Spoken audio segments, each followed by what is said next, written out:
Sir ఏలే గట్ట కాదు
గారు వారికి పాదపూజతో పాటు మన ముందు షష్ఠి పూర్తి మహోత్సవం చేయాలని చెప్పి నిర్ణయించారు కాబట్టి అందుకు ధన్యవాదాలు.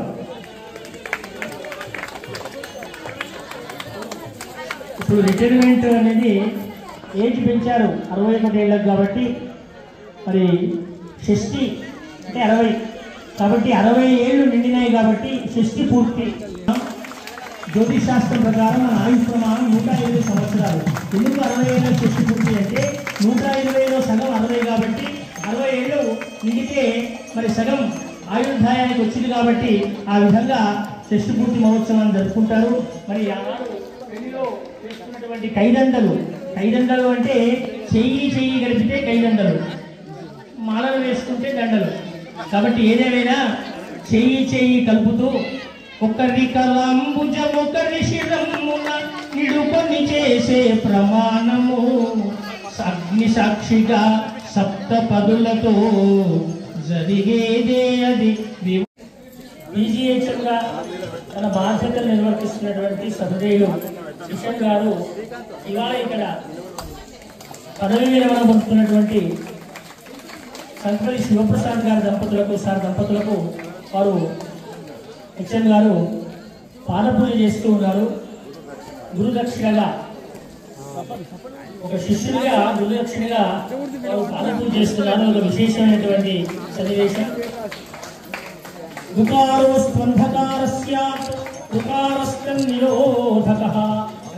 కాబట్టి ఈ సమాజంలో అజ్ఞానం తొలగించి జ్ఞానాన్ని ప్రసాదించేవాడు గురువు. అందుకే మాతృదేవో భవ పితృదేవో భవ అంటే అన్న తర్వాత తృతీయ స్థానం వేదం ఆచార్యుడికి ఇచ్చింది, ఆచార్య దేవో భవ అన్నది. కాబట్టి ఎవరైనా తల్లిదండ్రుల తర్వాత ఇంక సంస్కారాన్ని, దిశానిర్దేశాన్ని, మార్గదర్శనాన్ని చేసేవారు ఎవరు అంటే గురువు అని చెప్పింది.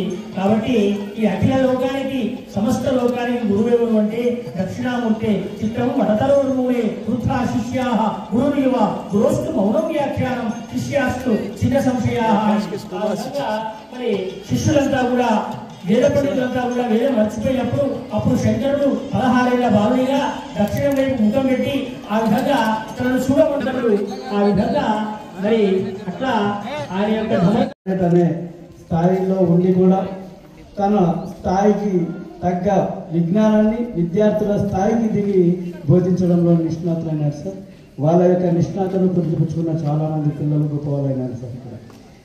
అలాగే తన ఈ యొక్క పదవి విరమణ కార్యక్రమ ఈ మహోత్సవాన్ని నాకొద్దు, నేను డబ్బు తీసుకునే పనిచేస్తున్నాను తప్ప నేనేమో సేవాభావం ఉన్నా కూడా ప్రభుత్వం డబ్బు తీసుకున్నా కదా నేను, నాకెందుకు ఇవన్నీ అని అన్నా కూడా మేము అంటే నేను నా సోదరిమణులైన లేదా నా స్టాఫ్ వర్గం మొత్తం కూడా ఈ సోదరి నీరజ గారితో కలిసి ఈ ప్రోగ్రామ్ని నిర్వహించినాం సార్.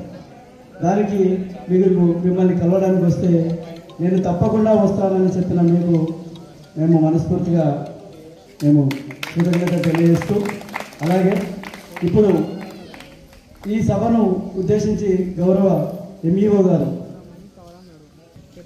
7 పాఠశాలలో పదవి విరమణ పొందుతున్నటువంటి శ్రీ శివప్రసాద్ గారి కార్యక్రమాన్ని చేసినటువంటి గౌరవ విద్యాశాఖ గారు సార్కి, అలాగే పదవి విరమణ పొందుతున్నటువంటి శివప్రసాద్ దంపతులకి శుభాకాంక్షలు తెలియజేస్తూ, చాలా సుదీర్ఘకాలం పాటు సర్వీస్ని కొనసాగించి ఎందరో విద్యార్థుల యొక్క జీవితాలను వారి యొక్క భవిష్యత్తును తీర్చిదిద్దినటువంటి సర్వీస్ మరి ఎప్పుడు కూడా గుర్తుండే విధంగా వారి యొక్క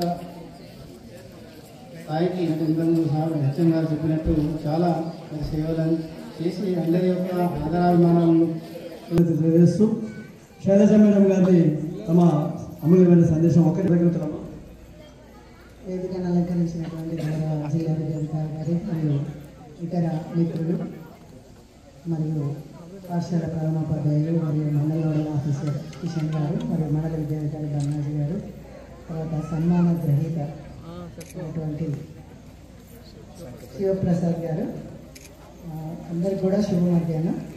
మీరు ఒక సిస్టమేటిక్గా పిల్లలకు చదువు అందించడం కోసం నిరంతరం కృషి చేశారు. ఇప్పుడు వారి పర్సనల్ పేరు పేరున ధన్యవాదాలు తెలియజేస్తూ ఈరోజు నిజంగా ఒక చెక్కపల్లి పాఠశాలలో ముఖ్యంగా హెడ్ మాస్టర్ మరియు వాళ్ళ బృందానికి ముఖ్యంగా ప్రత్యేక కృతజ్ఞతలు ధన్యవాదాలు తెలియజేస్తున్నాం.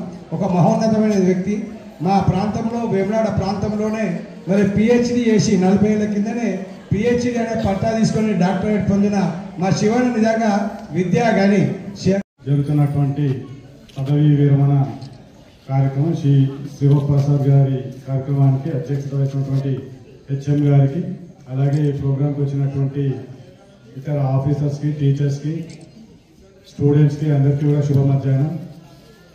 ముందుగా ఈరోజు పదవీ విరమణ పొందుతున్నటువంటి శివప్రసాద్ గారికి, వారి సతీమణి గారికి, వారి బంధుమిత్రులందరికీ కూడా ముందుగా శుభాకాంక్షలు తెలుపుతున్నాను. అదేవిధంగా జనరల్గా ఒక ఎడ్యుకేషన్ ప్రొఫెషన్లో చాలామంది ఏమనుకుంటామంటే సైన్స్ టీచర్లు కానీ మ్యాథ్స్ టీచర్ కానీ వాళ్ళది చాలా టఫ్ జాబ్ అని చెప్పేసి మనం అనుకుంటాం. కానీ నిజానికి వస్తే ఈ భాషా పండితులే చాలా టఫ్ జాబ్. ఎందుకంటే ప్రతి స్టూడెంట్ కూడా స్కూల్లో అడుగు పెట్టినప్పుడు వినిపించేది ఫస్ట్ ఆ తెలుగు పలుకులే. ఫస్ట్ ఏం నేర్చుకుంటాడంటే గురుర్ బ్రహ్మ, గురుర్ విష్ణు, గురుర్ దేవో మహేశ్వర, సాక్షాత్ పరబ్రహ్మ, తస్మై శ్రీ గురువే నమః. తల్లిదండ్రుల తర్వాత మనకు లైఫ్లో మోస్ట్ ఇంపార్టెంట్ పర్సన్ ఎవరు అంటే గురువు. ఇది చెప్పేటటువంటి ఫస్ట్ వ్యక్తి మన లైఫ్లో తెలుగు టీచర్. సో అదేవిధంగా తెలుగులో పద్యాలు వాడుతూ డిఫరెంట్ టైప్స్ ఆఫ్ సందులు, సమావేశాలు, విభక్తులు ఎన్నో డిఫరెంట్ టైప్స్ ఆఫ్ సబ్జెక్ట్ ఉంటుంది. చాలా మంది ఏమంటే లాంగ్వేజ్ ఏమిటి బుక్ చదివి పంపించేసి అయిపోతుంది కదా అని అనుకుంటారు. కానీ ద మోస్ట్ కష్టమైనటువంటి సబ్జెక్ట్ అంటే తెలుగు, హిందీ, ఇంగ్లీషే. సో అట్లాంటి సబ్జెక్ట్స్లో ఉత్తీర్ణత సాధించి ఎన్నో పిహెచ్డి డిగ్రీలు, బుక్స్ కూడా రాసినటువంటి గొప్ప వ్యక్తి మన శివప్రసాద్ గారు. సో అట్లాంటి వ్యక్తి మన సిరిసిల్లాలో చెక్కపల్లిలో ఎన్ని రోజులు సర్వీస్ చేసినందుకు ఇక్కడ చదువుకున్నటువంటి పిల్లలందరూ కూడా చాలా అదృష్టవంతులుగా నేను భావిస్తున్నాను. అదేవిధంగా నాకు కూడా ఎప్పటికీ నాకు గుర్తుంది, చాలామంది టీచర్లు నాకు వచ్చిపోయారు. కానీ నాకు ఫస్ట్ చెప్పినటువంటి టీచర్ మా సుజాత మేడం, తెలుగు టీచర్. నాకు నేర్పించిన ఫస్ట్ పద్యం ఏంటి అంటే కూడా గాయత్రి మంత్రం. ఇప్పటికీ రోజు నేను ఫస్ట్ పూజ చేసేటప్పుడు ఫస్ట్ అదే మంత్రం చదువుతాను. నాకు నేర్పించినటువంటి ఆ మేడంని మర్చిపోను, ఆ మేడం ఫేస్ మర్చిపోను, ఆ మంత్రాన్ని మర్చిపోను. సో అంత గొప్పదైనటువంటి తెలుగు టీచర్స్లలో మన సార్ ఉన్నారు. కానీ ఓన్లీ ఒక టీచర్ మాత్రమే ఆఫ్టర్